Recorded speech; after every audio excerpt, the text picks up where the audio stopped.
Doing mathematics and science with me. नेहमीप्रमाणे enjoy करता maths आणि सायन्स. 7th स्टँडर्डचा एक इंटरेस्टिंग लेसन की ज्या लेसनचं नाव आहे sound and production of sound हा तुमच्यासाठी घेऊन आले आहे. याच्या अगोदर पण आपण छान छान एक्सपेरिमेंट याच्यावरती बघितले. आज आपण एक इंटरेस्टिंग टॉपिक समजून घेणार आहोत. पण ते टॉपिक समजून घेण्याच्या अगोदर एक छान इंटरेस्टिंग एक्सपेरिमेंट मी तुम्हाला करून दाखवणार आहे. हा एक्सपेरिमेंट जरूर तुम्ही तुमच्या घरी करून बघा आणि ह्या एक्सपेरिमेंट मधून आपल्याला काय शिकायला मिळतं ते तुम्ही मला सांगा कमेंट बॉक्स मध्ये. तर सगळ्यात पहिले आपला आजचा टॉपिक आहे high pitch and low pitch sound. नक्की काय आहे चला समजून घेऊया या एक्सपेरिमेंट मधून. तर मग विद्यार्थी मित्रांनो ह्या एक्सपेरिमेंट साठी आपल्याला काय लागणार आहे, एक बाउल आणि एक रबर.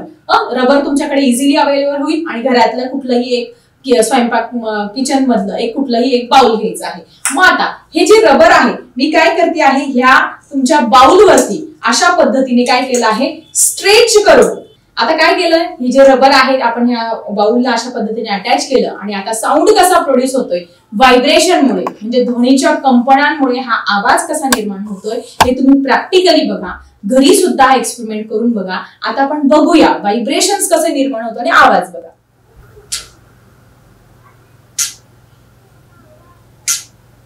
ठीक आहे तुम्ही बघितलं असेल की जे सितार किंवा गिटार असतात त्याच्या ज्या स्ट्रिंग्स असतात किंवा ज्या स्ट्रिंग्स असतात त्या प्लग केल्यानंतर अशा पद्धतीचा आवाज निर्माण होत असतो. आता आपण ही जी आवाजाची तीव्रता आहे ती आपण कमी जास्त करू शकतो. माहिती तुम्हाला कशा पद्धतीने ह्या जी स्ट्रिंग आहे याच्यावरचं टेन्शन याच्यावरचा जर ताण आहे तो ताण जर वाढवला, ताण म्हणजे आपण जर डोक्याला ताण करून घेतो तो ताण नाही, ह्याच्यावरचा जो ह्या रबरवरचा जर ताण वाढवला तर अजून जास्त फ्रिक्वेन्सीचा जास्त इंटेन्सिटीचा सावा जो आवाज आहे तो तुम्ही ऐकू शकता. मग आपण याच्यासाठी काय करूया एक मोठं बाउल घेऊया आणि हा एक्सपेरिमेंट परत एकदा करून बघूया. मग आता याच्यासाठी मी एक मोठं बाउल घेतलेला आहे आणि परत हे जे रबर आहे ते रबर अशा पद्धतीने याला काय केलं अटॅच केलेलं आहे. अटॅच केल्यानंतर आता बघा मगाचा आवाज कसा होता आणि आत्ताचा आवाज कसा आहे. नक्कीच तुम्हाला मगाच्या आवाजापेक्षा या आवाजाची जी व्हायब्रेशन्स आहेत ते जास्त जाणवतील. किंवा याच्यावरचा ताण मी जर अजून वाढवला बघा हे अजून स्ट्रेच केलं तर बघा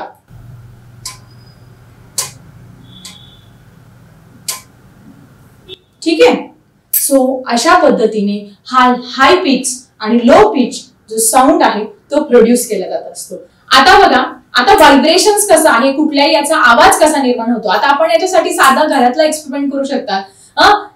छोटे मुलं काय करत असतात भांडे एकमेकांवरती वाजत असतात आणि सगळे म्हणतात खडखड बंद कर. ऍक्च्युअली काय होत असतं ते व्हायब्रेशन असतं. समजा हे 2 बाउल्स आहे मी असे वाजवले तर हा वेगळ्या फ्रिक्वेन्सीचा आवाज आहे किंवा हे व्हायब्रेशन याला व्हायब्रेशन म्हणणार नाही. पण हे जेव्हा हे दोन्ही बाउल मी असे लूज सोडणार बघा हे वाजवणार याच्यामध्ये एक नाद निर्माण झाला व्हायब्रेशन्स निर्माण झाले आणि नंतर तो जास्त काळासाठी टिकत असतो. किंवा कुठलंही भांड आपल्याकडून हातातून खाली पडलं तर त्याचं काय होत असतं नाद निर्माण होत असतो. बघितलं तुम्ही. सो अशा पद्धतीने ह्या जी आवाजाची जी पिच आहे हाय पिच आणि लो पिच हे कशावरती डिपेंड आहे व्हायब्रेशन्स वरती डिपेंड आहे आणि त्या टेन्शन वरती डिपेंड आहे. चला बघूया what is hi pitch and low pitch sound in detail. तर मग विद्यार्थी मित्रांनो हाय पिच आणि लो पिच साऊंड समजून देण्यासाठी तुमच्या पुस्तकामध्ये हा एक एक्सपेरिमेंट दिलेला आहे. तो एक्सपेरिमेंट नक्की काय आहे समजून घेऊया. हा एक्सपेरिमेंट तुम्ही घरी पण करू शकता. First what we have to do, take a wooden board of 80 to 90 centimeter long and 5 centimeter wide. म्हणजे एक अशी मोठी फळी घ्यायची आहे की जी 80 ते 90 सेंटीमीटर लांब आहे आणि 50 मीटर काय आहे वाईड आहे.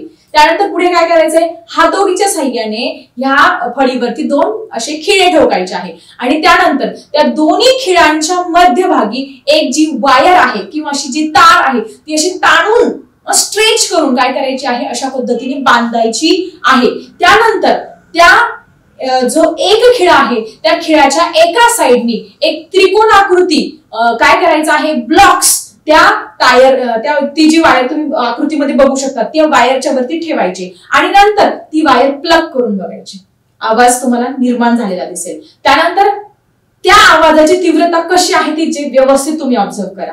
त्याच्यानंतर परत काय करायचं त्या त्रिकोणाकृती ठोकळ्याच्या खाली अजून रेक्टँग्युलर शेप काय करायचे असे ब्लॉक्स एक ब्लॉक टाकायचा परत ती वायर काय करायची अशी प्लग करायची आणि आवाज बघा.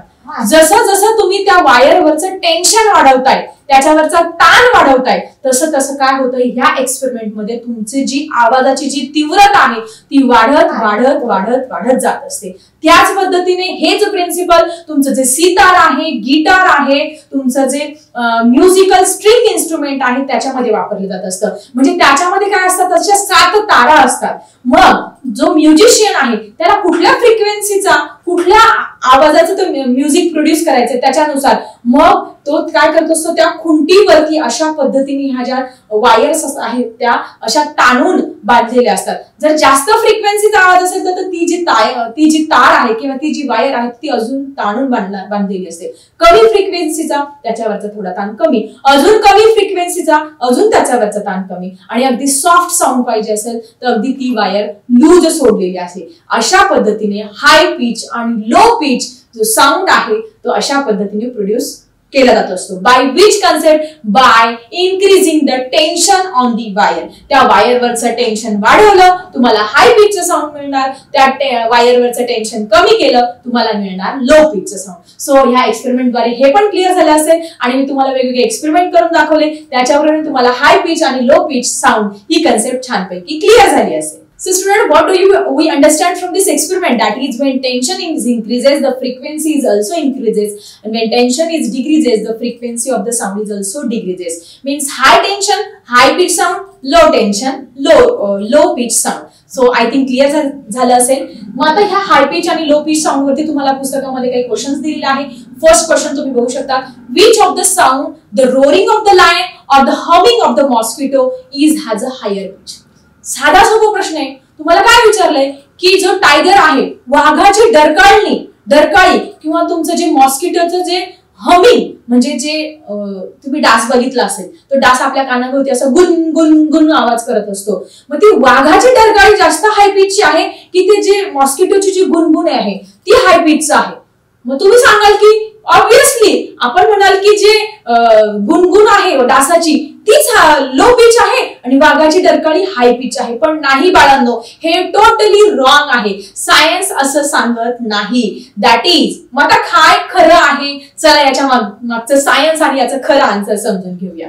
When we compare the roaring of the tiger and humming of the mosquito, that we can say that is the roaring of the tiger is a loud sound. It produces the loud. म्हणजे वाघाची डरकाळी तो actually मोठा आवाज produce, but it is of the low pitch. जरी वाघाची डरकाळी मोठी असली पण तो साऊंड काय असतो तुमचा लो पिचचा असतो. But as we compare, that is the humming of the mosquito, म्हणजे तुमचं जे डास आहे त्याचं गुणगुणणं, it is of the lower sound but it is of the higher pitch.